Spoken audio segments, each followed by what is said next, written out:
Kerry, Travis, welcome to the podcast. What's up? Thank you. Travis has been on a couple of times. Kerry, this is your first time, isn't it? It is my first time. I'm now one of my bucket list items has been fulfilled. Well, here and today. This is happening due to something that you brought up. You were having a weather-related event where you're at, which is, and just remind me where you're at. You're in Nevada City? I'm in Nevada City, which is in the Sierra foothills in California. Don't get confused by the name. I'm halfway between Sacramento and Lake Tahoe, basically. Okay. And you had a weather-related event where there was just continuous lightning strikes. Is that correct? Yes, which created some fires in my area, which is the bigger issue. And you were you said to me, you were like, yeah, man, we should do an episode of your show where we're talking about backing up. Because initially you texted me, you're like, hey, what's your backup strategy these days? Because here's what's going on. And anyways, long story. Yeah. One thing led to another. And then I was like, oh, well, if we're going to do a show about that, we got to have Travis, because Travis has already just gone through this in Altadena with the fire there and the burning of his studio and the loss of data and all that. So that's what brings us here.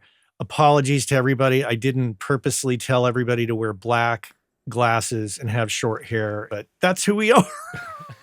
It's the uniform. Apparently it's I had a hoodie on before, blue, but it was blue, but I took it off just because, Well, I think for anybody listening, they need to know that Kerry's shirt, I believe, has a squirrel playing banjo on it. Is that what's on top of a Marshall stack. Just for reference. That's a shirt power move. Thank you. Appreciate that. Well, so this is a subject, and warning to the audience. This whole show is going to be about backing up and archiving. We're not going to go into the traditional working class audio topics. So if this subject bores you, I apologize, but too bad. We're going to talk about this because it's important. So super important. It's a subject that's near and dear to my heart, and it's something that I had created a whole course on that apparently nobody was interested in buying, because I think I sold one copy, and it was the basically laying out the full blueprint of how I run my backup, segmented into, and I'll summarize it. There's two components. There's the day-to-day work and making sure that day-to-day work is secure. And then there's the long-term archive portion of it. So when the project is done, where does it go? How do you access it? And the overarching concept of the whole thing is a 3-2-1 system. 3 copies, 2 local, 1 remote. And that's essentially where I'm at with it. And I'm experimenting with some other ways of doing it always, but that's the core of it. Now, as I tell you this, I have to confess that right now my Dropbox is 100% full. Things have stopped backing up. And the reason is because I've gotten kind of lazy about moving things over to the long-term archive. And so I need to take almost a full day and just transfer stuff over and move it over to the long-term system and get it out of the short-term system, because the Dropbox is full, and that's a dangerous position to be running an audio-related business in. So that said, if you could reiterate, Travis, your experience with the Altadena fire, what you lost, and some of your experiences and takeaways from that experience. Yeah, so I never lost a file until I lost 15 years worth. And so the only thing that survived, for anybody that didn't hear the episode we did recently, my house survived the fire. My studio was in the backyard. It burnt down. Nothing left just gone. So I lost like 20 hard drives. And at that time, I was a 2 copies person, and I didn't really stress about the second location. Every once in a while, when I was like really OCD about a project, I would take a drive somewhere, but I never really worried about it. And then I was switching into Backblaze. So basically everything I have that survived the fire was on Backblaze, which was kind of the last 4 or 5 years of work projects and some of the podcasts that I do. And yeah, I'm a firm believer in the 2 locations. Like Matt said, the 3-2-1. Like that too, I think is probably the most important because like I said, I went almost 20 years in Los Angeles with just cloned drives. I would buy drives in pairs. They would always be cloned, never lost anything. But I also never lost a hard drive in a car accident or a fire or like had my bag taken with both drives. Like if both drives are in the same place, you really have no files. It's a matter of time before something happens. Maybe it's not going to be your studio burning down. Maybe it's just somebody grabbing your bag at Starbucks and you had both drives in there. You got to have the second location. I think is the most important part. Kerry, you're currently in a position where you just got freaked out by that whole weather event. And to put it into, to add extra clarity to it, I think, Kerry, you are a volunteer there with a lot of community organizations pertaining to fire. Is that correct? Yeah. Can you talk about absolutely. that? Sure. It started a while back before I even moved to this area when I lived in Western Marin County. Started just because my father-in-law was a firefighter, and out there's a volunteer fire department, and you know, the community's just involved. And so I started out being just what were they called? First responder liaison, essentially. They gave us like a fire department radio, a few other people scattered around the area so we can basically improve the local infrastructure, right, of communications and stuff, and act as sort of like doing triage and feet on the ground, because let's just say resources are a little thin, but it's also we're in what's called the wildland urban interface, the WUI as they call it, where, you know, we're living in the forest. So that translated when I moved back closer to San Francisco in Marin County, I did a similar thing. And I just got kind of used to doing it, and it was easy to do, kind of fun to do. And I just felt like, hey, it's kind of like one of those things you raise your hand, like, well, if not me, who? If not now, when? Kind of thing. Where I'm just like, yeah, I have capability. I have reasonably good communication skills. I understand a little bit about technology, right? I can help out. Fast forward to moving, you know, a COVID move up to the Sierra foothills. And some people know about Firewise communities, which are small little organizations that do a lot of work to, you know, minimize risk for fire, vegetation management, right? Reducing fuel. And then there's things called home hardening and defensible space. Defensible space is the area immediately around the home. Home hardening is specific things you do to your structures to make them more resilient. That and being involved with that project led to being essentially one of those, again, like, be careful, like you stand there long enough, everyone's going to step back and you're the one who stepped forward, and that's okay. You know, after a while you're like, yeah, okay, yep, it's me again, I'll do it. So now I'm on the Nevada City with the city government Fire Safety Advisory Committee, and we're working on, again, programs, initiative, liaising with CAL FIRE and the county and all these different organizations. So in some ways, like, again, this whole episode could be all about fire, but it's not. But, you know, there's a lot to know. But again, for let's just say the folks at home, that's our job, is to try to make, and this is why this conversation with all of us is so important. It's like, yeah, okay, well, what's actionable? Like, okay, we have all this information, but what are the action steps that people can take? Because that's what people need to know. And so in the course of that, and, you know, whatever, feeling like I have all this knowledge and information, when the rubber meets the road and we're having lightning strikes, and I don't know if folks know about the app called Watch Duty, my phone lights up and says, hey, there's this fire down there and it's starting to grow. And next thing you know, I'm following the protocol, like, get the go bag ready. I didn't bring one down here, but we have little radios. I started talking to my neighbors on these GMRS radios, which is a whole other thing about resiliency and infrastructure, because likely your cell tower is going to go down, your internet's going to go down, maybe even the power is going to go down. So that's a whole other thing, talking about redundant systems, right? But in that moment, and again, and Travis, you probably experienced this, like when that adrenaline hits your bloodstream, like thinking gets a little harder. And all of a sudden I'm being forced to think while I'm packing a bag, listening to the radio, responding to texts from my family and friends. And I'm like, you know, heart rate's up, breathing's getting shallow. And then I realize, as I'm throwing my laptop in a bag and I'm doing a quick video of all my cute toys, right, the things that I value, I'm like there's this hard drive array sitting on my desk. And yeah, I've been backing up my computer, but I haven't really been backing up my work the way I had in the past, right? All the systems you guys are talking about and technology has changed. And I just had this moment of like, oh crap. Mr. Know-It-All really is not well prepared for this moment. And it made me realize, and again, we're grateful for these opportunities. It's literally a fire drill where I go, I need to up my game. And who do I call? I text Matt because he knows stuff. Matt and I've known each other for many years. And I go, because he does the same to me sometimes. And just text Matt, what are you doing for backups these days? And I did a similar thing with Andy Hong at Tape Pop too. I'm like, hey, what's the latest and greatest? Because I need to get my poop in a group, as we say for the kids at home, where, I need to get my shit together and get on top of this. And so that was the impetus for this phone call, which was feeling like getting physically sick to my stomach going, oh man, like all that stuff could just be gone. And working in real estate, I'll finish with this little asterisk. People say, what do we do about fire? What do we do about fire? And granted, great. We've got the Cal Fire Air Attack Station like right over there up on the hill, right? So we're well protected. That said, your best plan is have good insurance and pack a go bag and get the F out.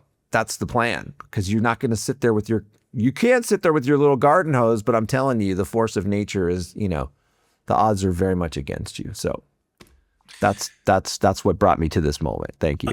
Travis, in the talking about insurance, and without going down an insurance rabbit hole, I can go deep. Your insurance company, I know, was like really like, why do you have so many hard drives? So in my case, the insurance boiled down to really just the physical hard drive for me. There were things that were covered under a Music Pro insurance policy, and then things that ended up covered under my homeowner's policy. So there, when you go through a big insurance situation, the first thing you want to do is get like the full document, right? The thing that your proof of coverage doesn't really tell you the truth. But there was in my Music Pro insurance, there was a clause for lost, a few $1,000s for lost important papers. And I tried to work that clause to get money for data, but really I think that was coming into like the cost of reprinting your birth certificate or reprinting this or reprinting that, or they wouldn't cover digital documentation regardless of whether it was work related or personal related. They weren't going to put it into that category. It had to be physical paper. But yeah, when it comes down to the insurance aspect of it, I paid $300 for this hard drive. It was 15 years old. We're going to give you $15.72. Thanks for coming. Really, at the end of the day, the hard drive element, there's no point in trying to get money back out of that, because that's a depreciable asset that is just depreciating at a rapid rate. Yeah, surprisingly rapid. I think it's being in the electronics computer category. It's a pretty hard drop off. And in the context of it all, it's not even the point. The point is the data or the contents of those drives. Yeah. So, yeah. There's no the coverage that you mentioned, which I'm sure I knew that there was such a thing. What was it called that covered the actual like loss of assets? Errors and omissions. Errors and omissions.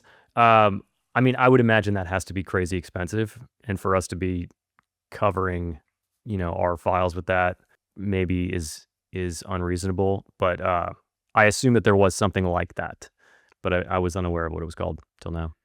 Yeah, I do believe, in fact, I'm checking if that is correct, errors and omissions. I know for my business, Matt, like I actually carry an E&O policy for my real estate work. Should I fill out a form incorrectly, just make any kind of mistake, right? No fraudulent, but no unintended error or omission, right? And that pertains specifically to my real estate work.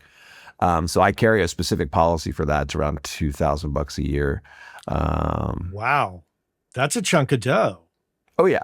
Yeah. Cause I think and it's required. It's actually required. Like it's not optional. It's required. That's interesting because just the coverage of my gear alone is about $1,100 a year. Mm-hmm. Yeah. Mm-hmm. So that seems, that seems a lot. Okay. So let's talk about Kerry, in your particular case now, after this scare, are you taking action, or are you still trying to formulate what you think would be the perfect plan? Thank you. More of the latter, partially. I was excited about this conversation. I'm taking notes. I hear little things that you guys are bringing up, and again, I pinged another one of our audio friends, and granted, that's like a top tier solution that he's putting out there. So yes, action will be taken. Let's put it that way. Again, I had Crash Plan. I've used some other stuff when I was helping my wife with her business, but again, that was more like backing up your OS, right? Your computer and some related assets. And I think that back to the whole like co-location situation, sure, local mirrored drives, blah, blah, blah. That's easy enough to do. I have a couple of NASs I'll repurpose and stuff like that. But given my situation, like this whole area could be scorched, right? So it literally needs to be in a data center in Kentucky or something, or in Hyderabad, right? It really needs to be in the cloud. And so finding something other than off the shelf like Dropbox, Google Drive, et cetera, that's what I'm going to pursue. And given, some budgetary constraints, I'm going to be looking at something that's effective, reliable, kind of name brand, but, also reasonably priced. Yeah. So let's talk about that for a minute. The scorched earth concept, like we saw in Northern California many years ago in the town of Paradise. And I'll put a link in the show notes to the documentary. I think Ron Howard did about it.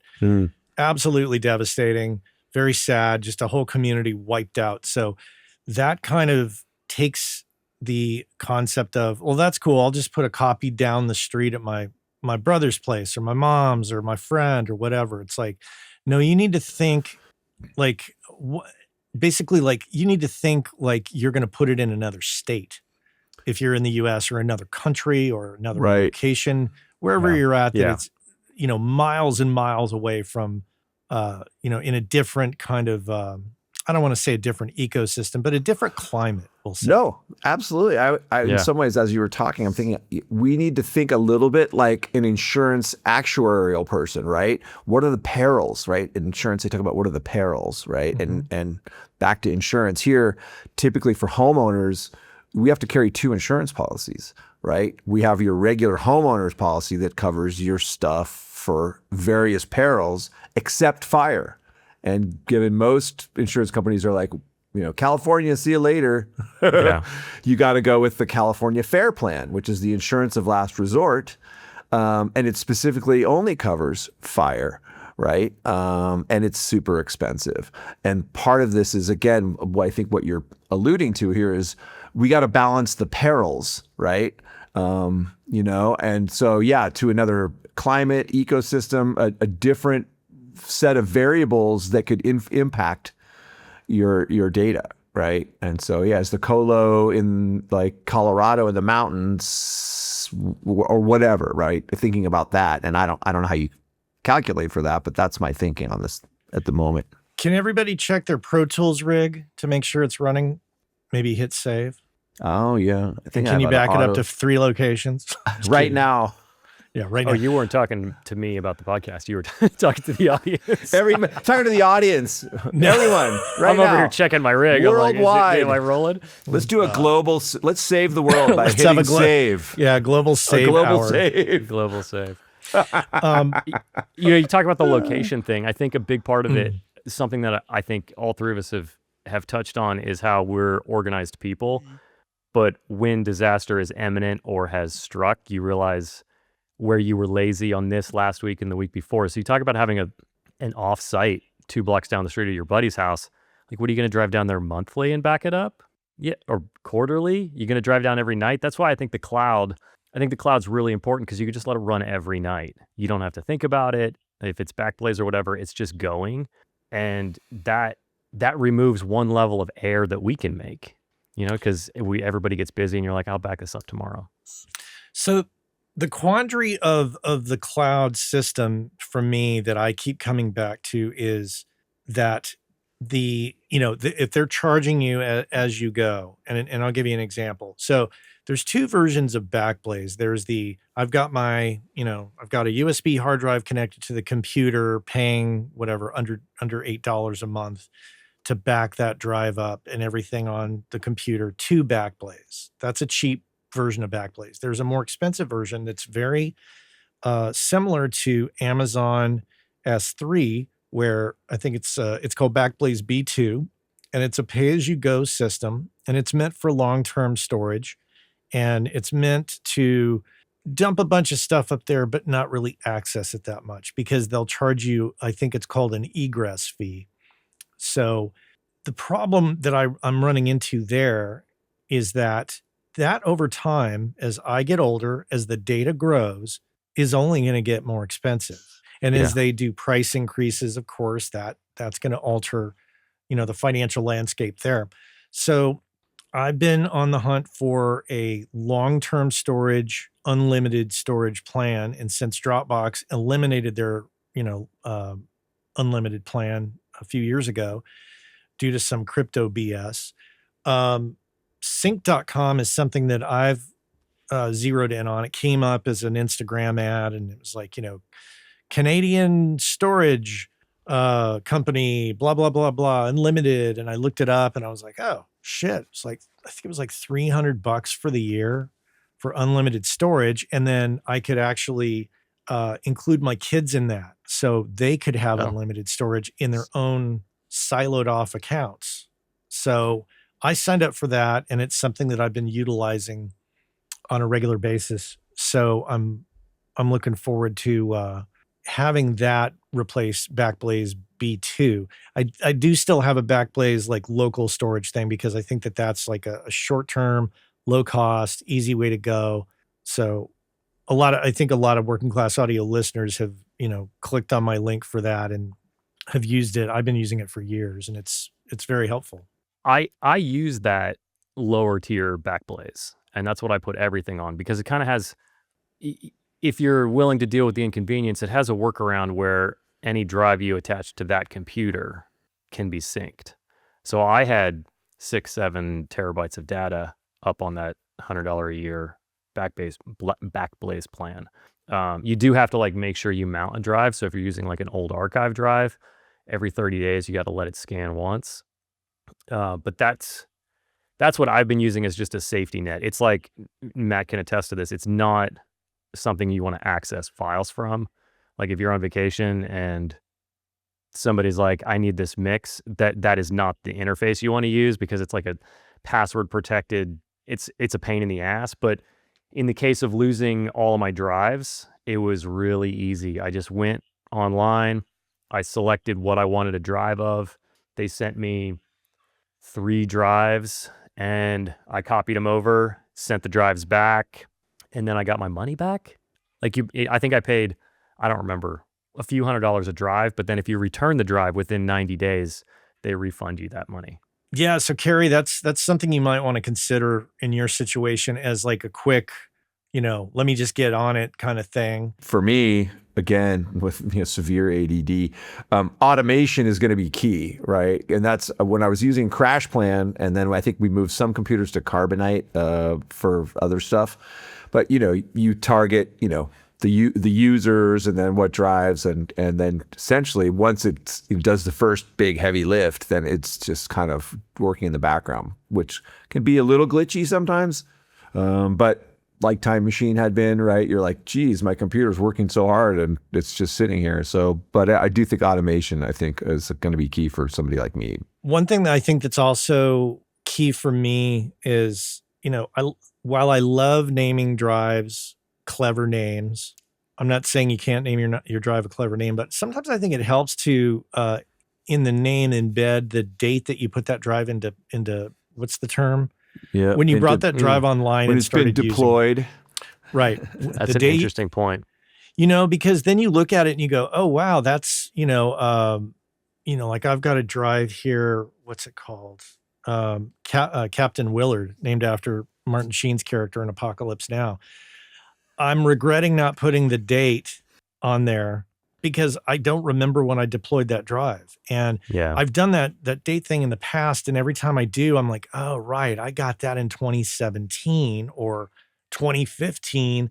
And it starts to churn in your mind like, okay, maybe that drive might be on the way out if you start to witness behavior of that drive. Yeah, good point. Because, we're talking about fires and natural disasters, but drive failure is another part of this equation.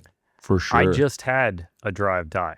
I lost all my hard drives, replaced a bunch of hard drives, went to a session, tracked on the internal. I always try to like track out the studio drive. End of the night, copied everything back to my drive, came home, drive didn't boot in the morning. First time that's ever happened to me. I'm just like, oh my God. And then I'm like, do I have to take 2 drives to sessions now? But if I'm taking 2 drives, I'm not taking my main work drive. So now I need 2 floater drives.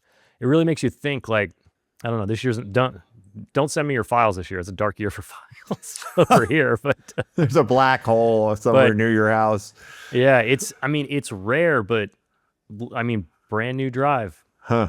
Is it a spinning drive or an SSD? It was an SSD, and it was a I'll call them out because I'm not buying them anymore. It was a Crucial X9 Pro 4 terabyte SSD. Interesting. And I've had a bunch of Crucials before, but like they just like changed the number, and I've never had a problem. And then the backup drive for that drive drops off. So I came home, I'm like, I'll just use the backup drive. That one's dropping off. So I ordered two Samsungs. So Crucial X9s are out from here on for me. So I've got a few of these Samsung older T5 SSDs. And one consideration too is because I know that, not everybody's cash flow or their money situation is in an ideal position. So, like you don't necessarily, like in your case, Travis, let's say you're going to a studio and you want to take a drive with you to copy the stuff to at the end of the session so you can bring it home. I don't think everybody needs to feel compelled to always be buying 1, 2, 4, and multiple terabyte drives and spending as much as they can. Sometimes it's okay to buy a 500 gigabyte low cost drive just to get the data moving back and forth between studios. Because it's cheap. 500 gigs, cheap. Yeah. Most likely. Yeah. I think that's what I'm going to do is get 2 smaller drives and just have them as transport drives. Yeah. I had some, what are those, how do you say it? Lassier? Like, I call them Lassie. Yeah. So those little mobile drives, the orange ones with the rubber bumpers on them, those are my shuttles. They're literally just meant to be a shuttle from A to B, and then it gets copied, right? You know what the term for that is? Sneakernet.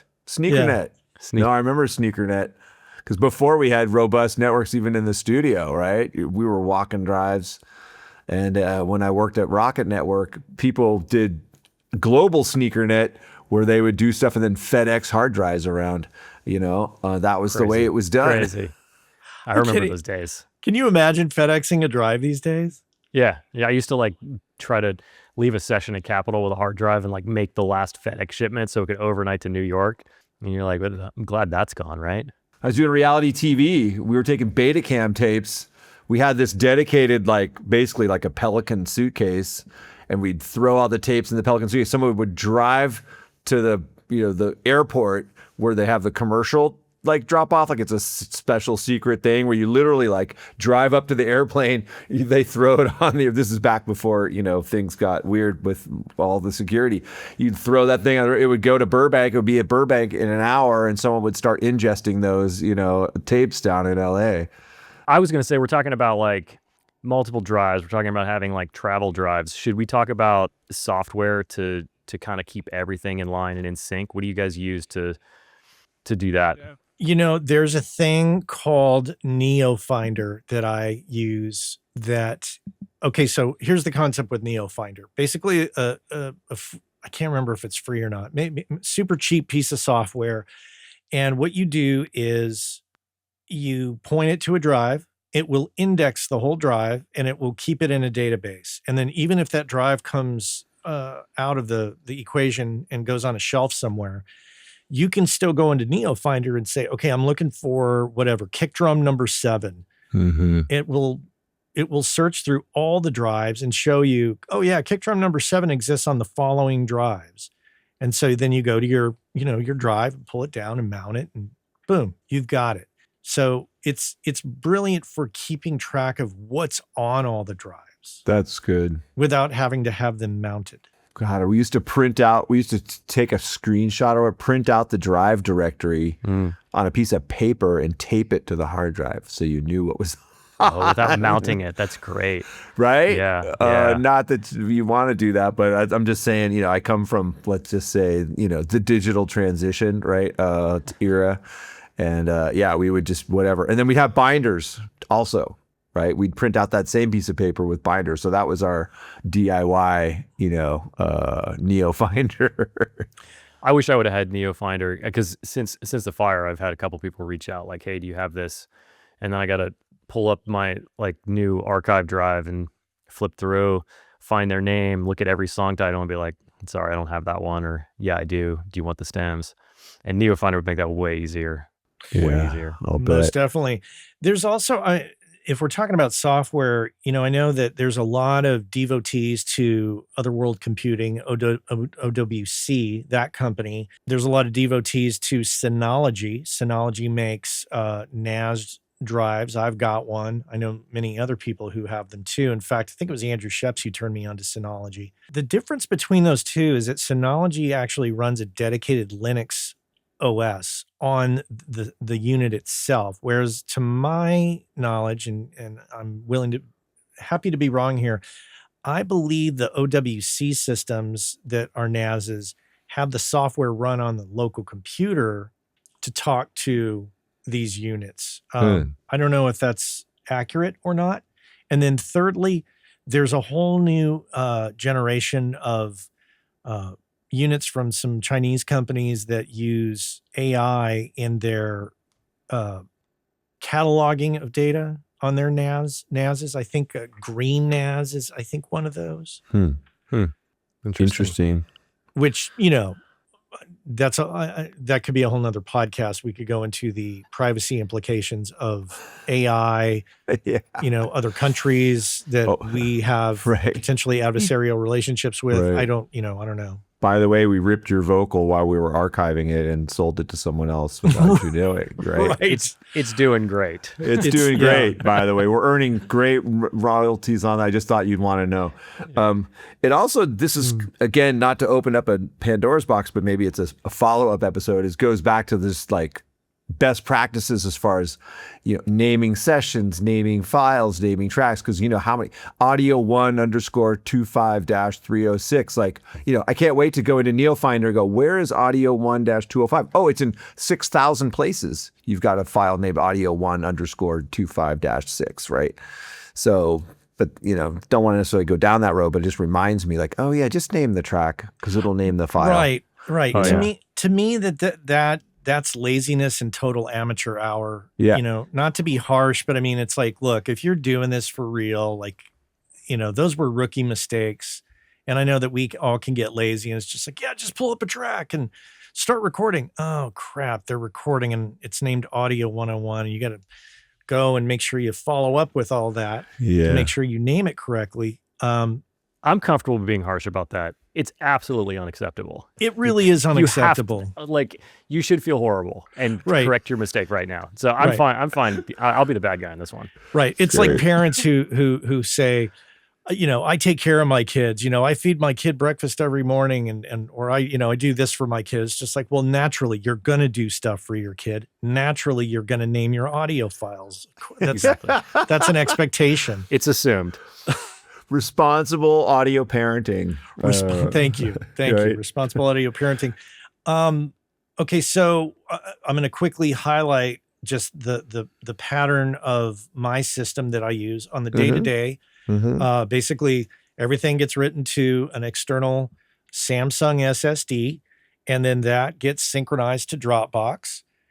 So every move I make incrementally gets synchronized with Dropbox. Dropbox then downloads that information to my Synology NAS, which is in my closet.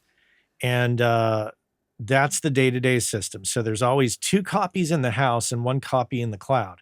When all is said and done, whether it's a podcast or a mix or whatever it is I'm working on, once it's done and ready to be put on the shelf, it gets moved out of Dropbox, and in the past, it's gone to a different folder in the NAS and stayed there.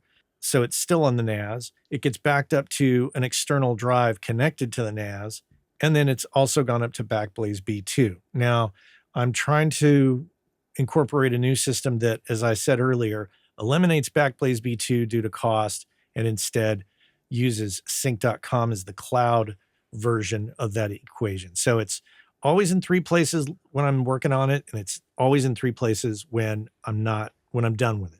Hey, can you give a ballpark annual or monthly cost to that, or what it will be maybe once you move to sync.com? Just curious. Like, I think my annual cost on cloud storage is going to be $300 to $400 a year.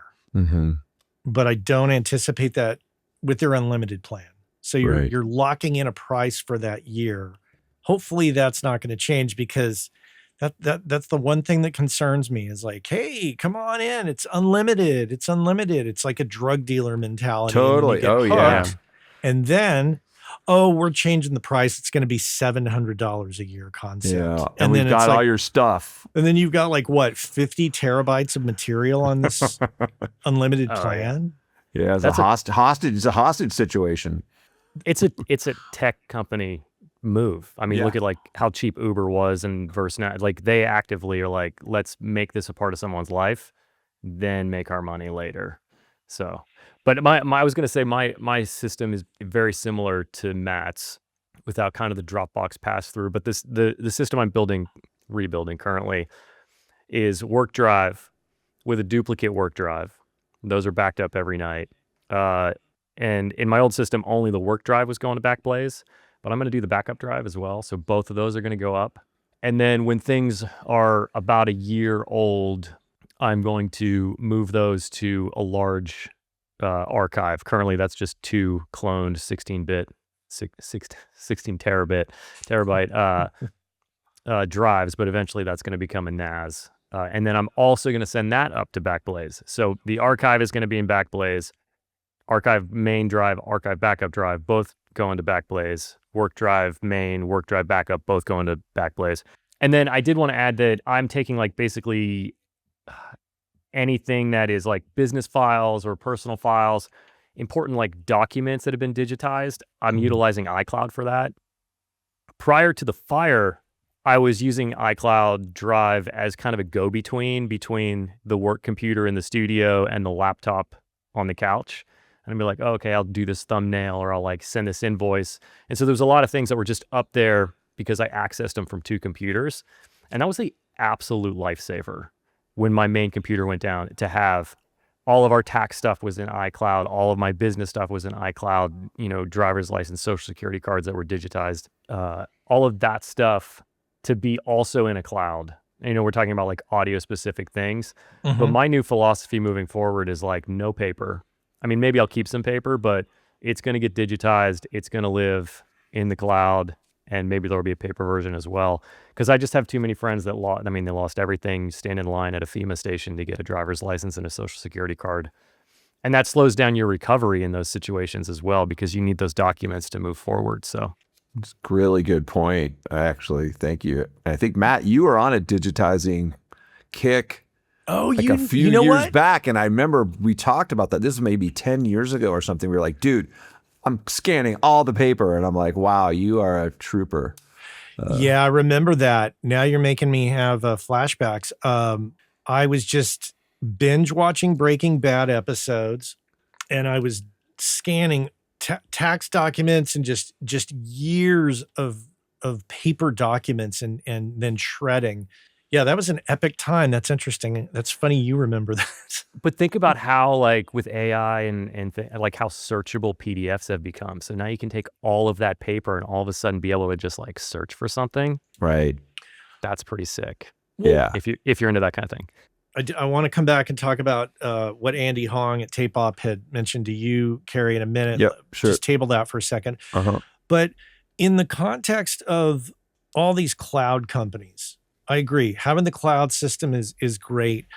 There's the cost factor, the privacy factor. I'm sure that there's numerous people out there who are like, I'm not keeping my shit in the cloud. And I get that. So my alternative to that, and this is, I'm sure this has its holes in it, but I've talked about it. I've never acted on it because the upfront cost is a little cumbersome for me. Every time I go to like put it in the cart, I'm like, oh shit, I don't know if I want to do this right now.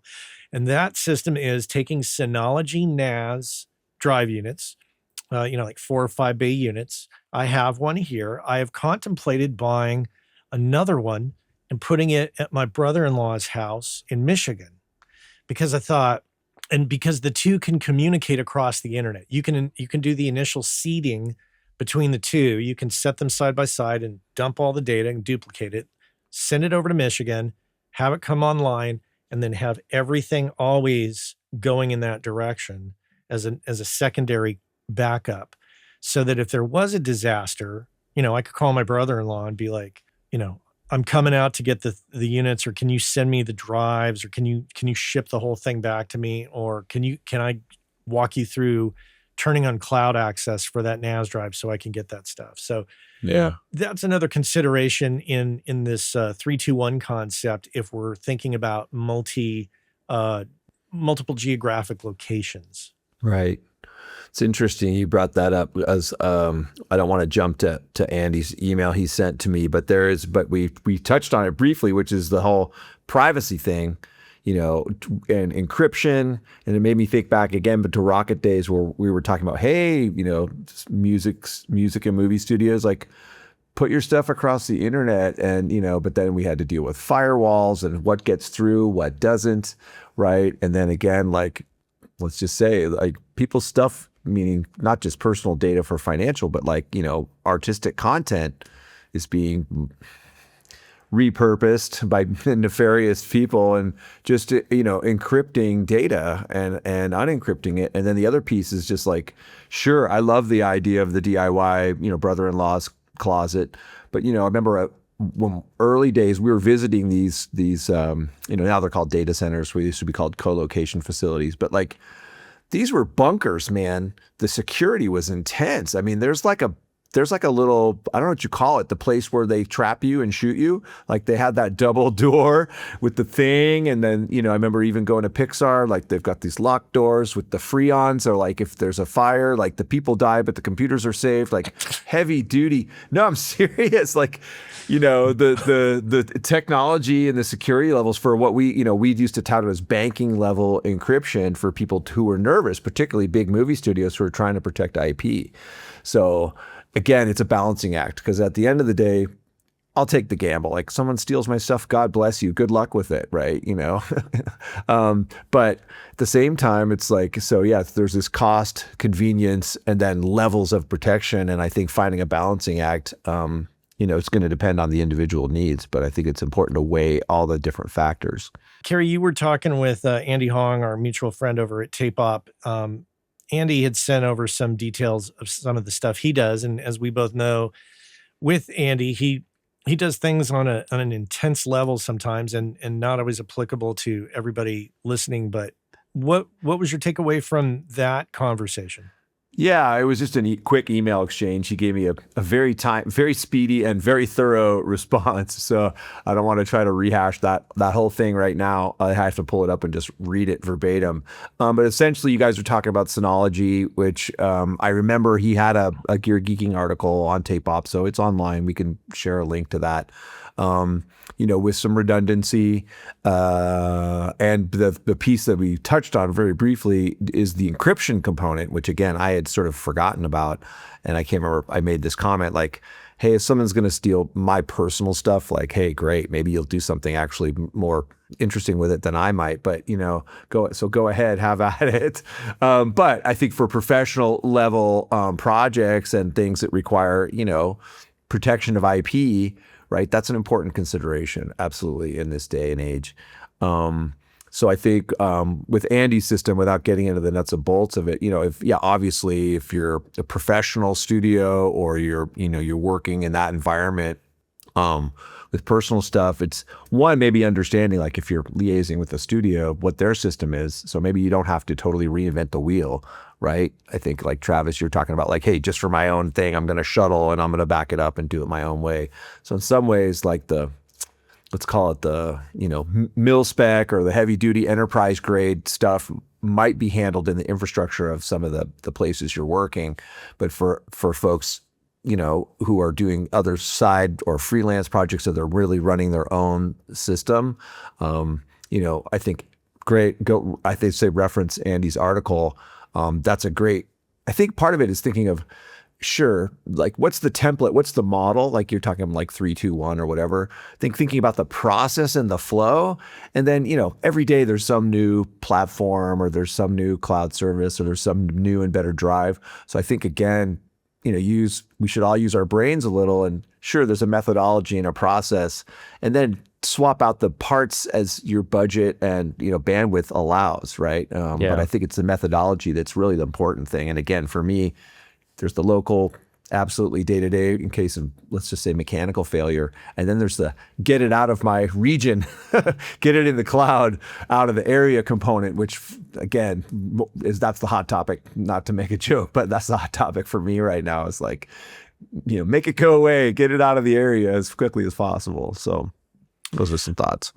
In this day and age, it's challenging because we want to be, those of us, those who are tuning in, assuming they're all, audio professionals. There may be some different people out there that aren't audio professionals, but at the end of the day, a lot of us want to make movies and records and video games or do archival audio work for people like, we have friends that do that. But there's so much more to it. We have to be our own self-promotion, team. It's like, the amount of time I spend on Instagram, for example, just promoting is that takes a chunk of time and it takes some patience. And then, of course, there's the business part of it, maintaining the money flow and making sure that things are working there. But now this is a whole other element as professionals we have to consider. And if you know nothing at all, at its simplest, at its core, if you start small with backing up to cloud services, it builds up. You start to learn more as you go, and you start to understand the strengths and the weaknesses of those services, and you start to reformulate your plan. I'm always looking at the systems I'm working on and thinking, how can I make this better, more efficient, more bulletproof?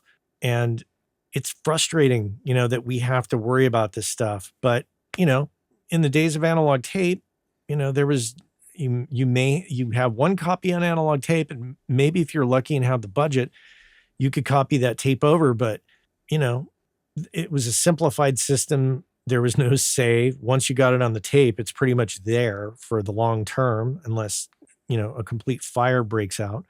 But we're living in different times environmentally, and things are going to happen. Floods, fires, crime is going to happen. So, and just mechanical failure. That's kind of where I'm at with it. I'm just kind of, I think I look at the average audio professional and I think, there's so much that you have to do beyond being an audio professional. Yeah. I think there's an interesting kind of parallel to making records. If you take what Kerry said about having a methodology, not really like worrying about the specific tools that, one person uses versus the other. And then thinking about what Matt just said, where you kind of like learning, well, I like Dropbox for this reason, and I like Sync for this reason.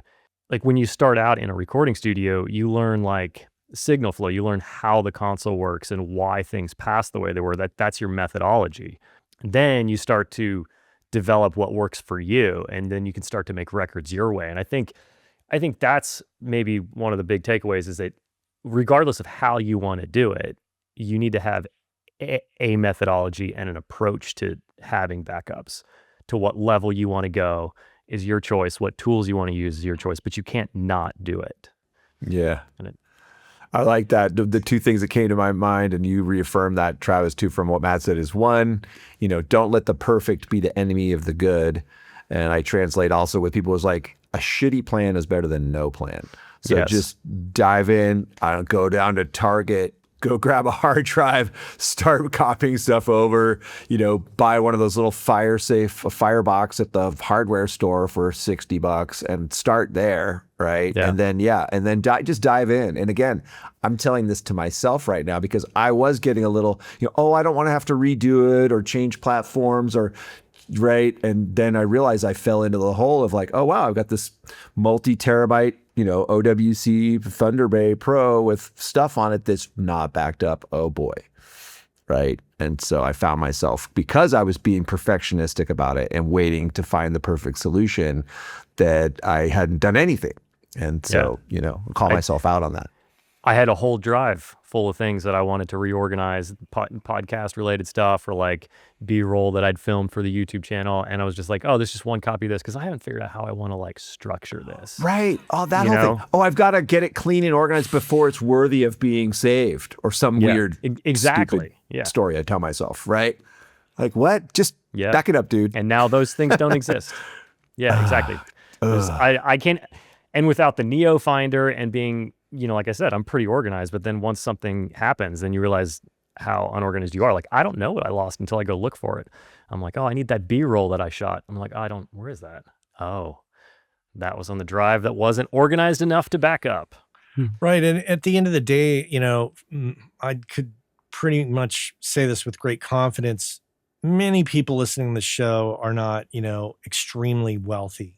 And therefore, we don't have an extreme amount of time on our hands. We have to work and we have to get stuff done. So, you can't just, if I was incredibly wealthy, I could just tell my team, and I'm using air quotes for those listening. I could just tell my team, I need you to construct three different backup systems. And I need you to present that to me and tell me which one you think is the best. You have to do it on your own. And therefore, if your time is limited, do the thing that's going to take care of the job and get it done. And like you say, Kerry, go down to the store, pick up a drive, just start copying shit over to it. And then, start with something. But don't sit around and try to construct the perfect backup solution, because even once you come up with what is an ideal solution, and I, thought that I came up with the ideal solution for me until I found the weakness being, the cost factor of Backblaze B2 over the long term, then I started, reconfigure it. But I have a system and I can just reconfigure the system to adapt. But having an okay system that's going to change is better than having no system. 100%. Agreed. Well, I think the takeaway from this that we're all in agreement on is get started backing up, however you do it, find a system, get on it, find its strengths and weaknesses, and improve upon it over time. But don't fail to have a system out of, trying to perfect the best system, because it just, I don't know if it exists. It doesn't. And whatever you land on today, there's going to be something better tomorrow or next week, right? And that's my problem. I'm like, but before I run down to Target, I got to do research and figure out which is the best drive to buy, right? Or what, right? It's just so easy to go down the optimization rabbit hole. That's my nature. Yeah. That's right. And Travis, I'm just curious, your takeaways now in this time of rebuilding for you, because, while your house did not burn down, your studio and all that stuff inside did. So do you have any thoughts that you can wrap up with about, starting a new system? Yeah, I mean, the day of the fire, one of my archive drives arrived and the other one, I think, melted in the post office. And I was going to start that process of taking all of my old drives and putting them onto these archive drives so that I had something I could send to Backblaze. And so now that I'm starting with 5 years of files instead of 20 years of files, that is going to be the center point, is to make sure that everything is always current in that Backblaze backup. Or if I switch somewhere else, that whatever your cloud substitute is, that it's current. Because I have had, surprisingly, people do ask, like every once in a while, and I've had to tell people I don't have that song anymore.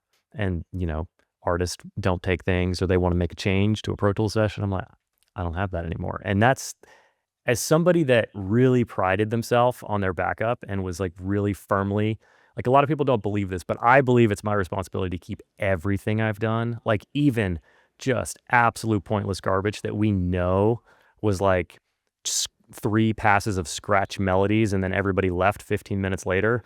I still believe that I needed to save that. And so then to have lost a lot of that, it's a real big gut check. And then when you have to tell someone you lost it and you feel like you let your clients down.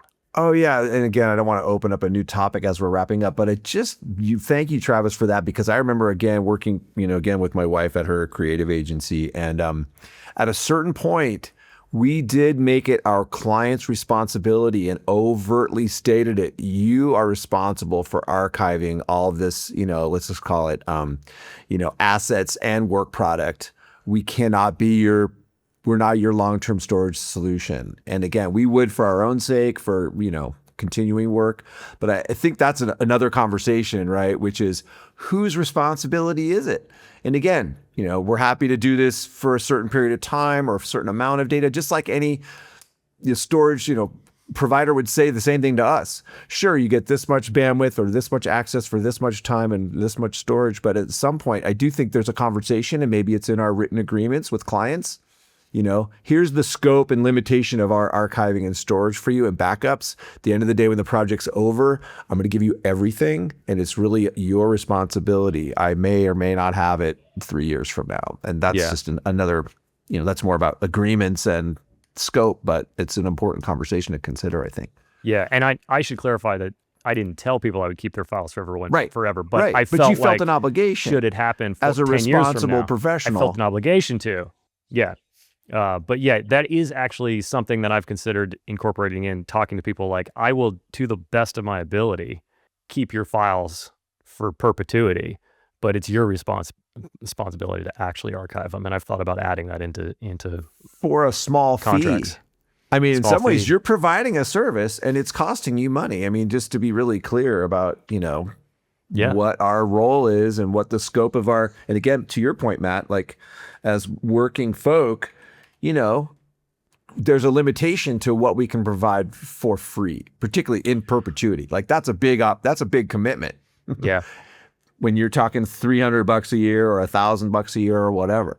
Well, it's a big commitment, and it's kind of not always discussed. There was a time period when I had a studio in Emeryville, California. I would have every client, I would force them to buy.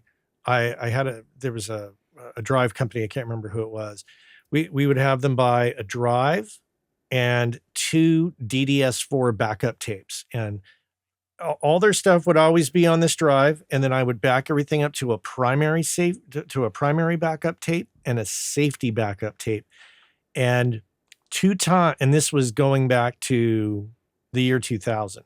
2 times in this last 3 years, I've encountered those drives and those backup tapes coming back from those clients and playing a role in restoration of a project that was going to get remixed and mixed in Atmos, mixed in stereo and Atmos.